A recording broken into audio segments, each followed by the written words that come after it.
Hello everyone.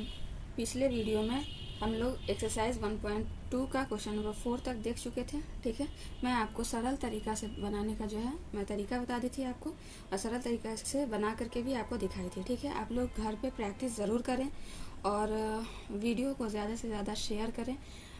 Comment करके बताएं कि आप लोगों को वीडियो कैसा लग रहा है। अगर कुछ समझ में नहीं आए तो आप कमेंट में पूछ सकते हैं। ठीक है, तो चलिए आज जो है अगला क्वेश्चन देखते हैं। क्वेश्चन में क्या कह रहा है। क्वेश्चन बताने से पहले मैं आप लोगों को एक रूल बता देती हूँ। ठीक है, रूल है क्या, तो चलिए देखते हैं। रूल देखिए, रूल में आप लोग याद रखिएगा कि किसी संख्या के ज़ीरो यानी कि शून्य होने के लिए जो है ज़ीरो पर समाप्त होने के लिए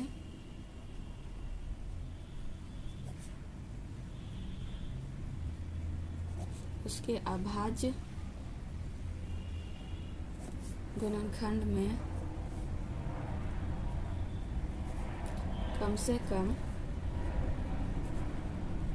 एक बार 2 into 5 आना चाहिए।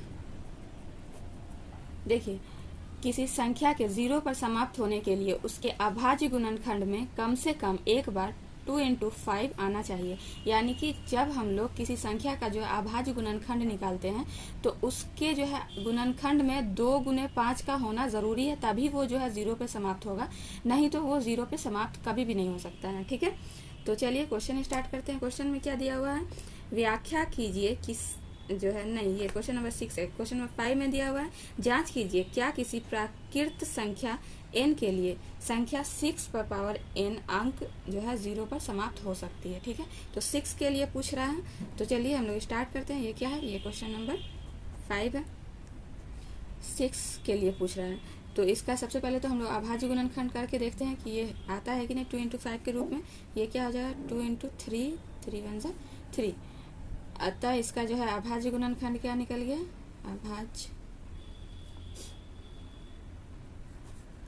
खंड से 6 कर दो 2 into 3, 2 into 3 के फॉर्म में आया। तो क्या ये जो है इसके अंत में जो है ज़ीरो आएगा, नहीं आएगा, कभी भी जो है ज़ीरो पर समाप्त नहीं होगी, क्योंकि ये 2 into 5 के फॉर्म में नहीं आई है। तो हम लोग इसको जो है हम लोग लिखेंगे, क्या लिखेंगे, तो चलिए, चूँकि 6 का गुणनखंड करने पर यह 2 गुने 5 के रूप में नहीं लिखी जा सकती है। ठीक है, अर्थात यह कभी भी क्या होगा, ज़ीरो पर समाप्त नहीं होगा। तो क्या लिखेंगे, अर्थात यह कभी भी ज़ीरो पर समाप्त नहीं होगी, क्योंकि जो है ये इसका गुणनखंड 2 into 5 के रूप में नहीं आया, इसलिए ये क्या होगा, ये ज़ीरो पे समाप्त नहीं होगा। ठीक है, चलिए क्वेश्चन नंबर 5 हो गया। क्वेश्चन नंबर 6 देखते हैं क्या कह रहा है। क्वेश्चन नंबर 6 में बोल रहा है, व्याख्या कीजिए। ठीक है, व्याख्या कीजिए कि 7 into 11 into 13 प्लस 13 और 7 into 6 into 5 into 4 into 3 into 2 into 1 plus 5 भाज्य संख्याएं क्यों है।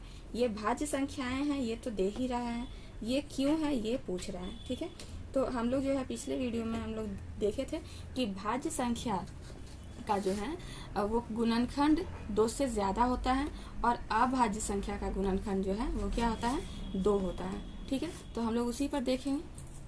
चलिए देखते हैं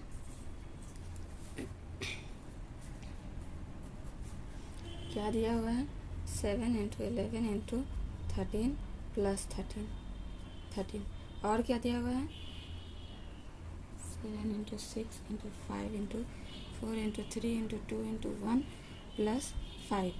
तो चलिए इसको हम लोग क्या लिख सकते हैं, 13 दोनों में है तो 13 को कॉमन ले लेते हैं।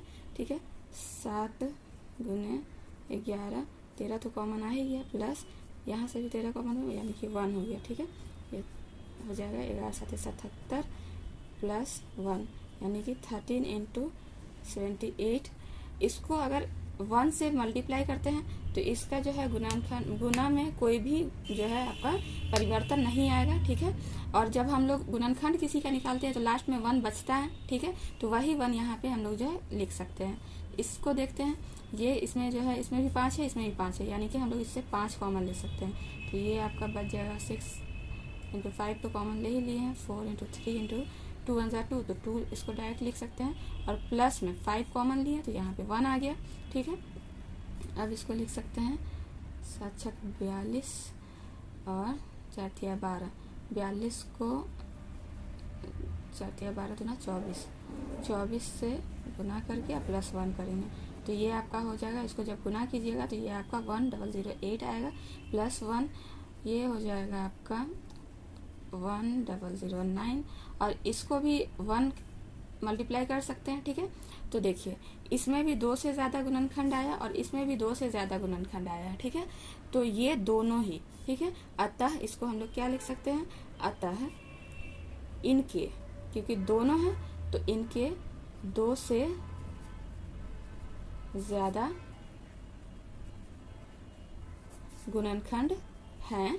ठीक है, इसलिए ये जो यह एक क्या है, भाज्य संख्या है। ठीक है, 2 से ज़्यादा गुणनखंड हो गया इसलिए ये क्या हो गया, ये एक भाज्य संख्या हो गया। चलिए अगला क्वेश्चन देखते हैं। अगला क्वेश्चन में क्या कह रहा है, क्वेश्चन नंबर 7। ठीक है, कह रहा है किसी खेल के मैदान के चारों ओर एक वृत्ताकार पथ है।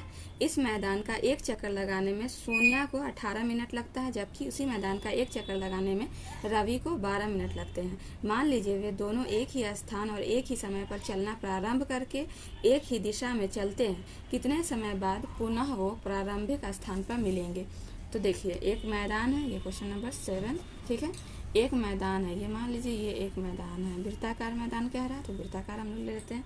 ठीक है, इसका जो है रास्ता इसके अंदर बना हुआ है। ठीक है, रास्ता इसके अंदर क्या है, बना हुआ है। मान लीजिए यहाँ से दोनों यहाँ पे खड़ा है, एक तरफ सोनिया खड़ी है। ठीक है, और एक तरफ रवि खड़ा है।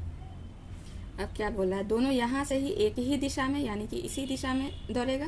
ठीक है, या फिर इसी दिशा में, दोनों एक ही दिशा में दौड़ेगा, एक ही जगह से दौड़ेगा। ठीक है, सोनिया को 18 मिनट लगता है, इसको क्या लगता है, 18 मिनट लगता है, और रवि को कितना लगता है, इसको 12 मिनट लगता है। ठीक है, तो बोल रहा है कि कितने समय बाद जो है वो लोग मिलेंगे।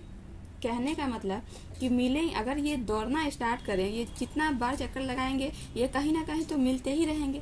लेकिन कह रहा है कि सबसे पहले कब मिलेंगे, यानी कि सबसे पहले कहने का मतलब है कि इसका जो है न्यूनतम समय जो है, न्यूनतम समय जो होगा, मतलब जो सबसे पहले मिलेंगे। ठीक है, सबसे पहले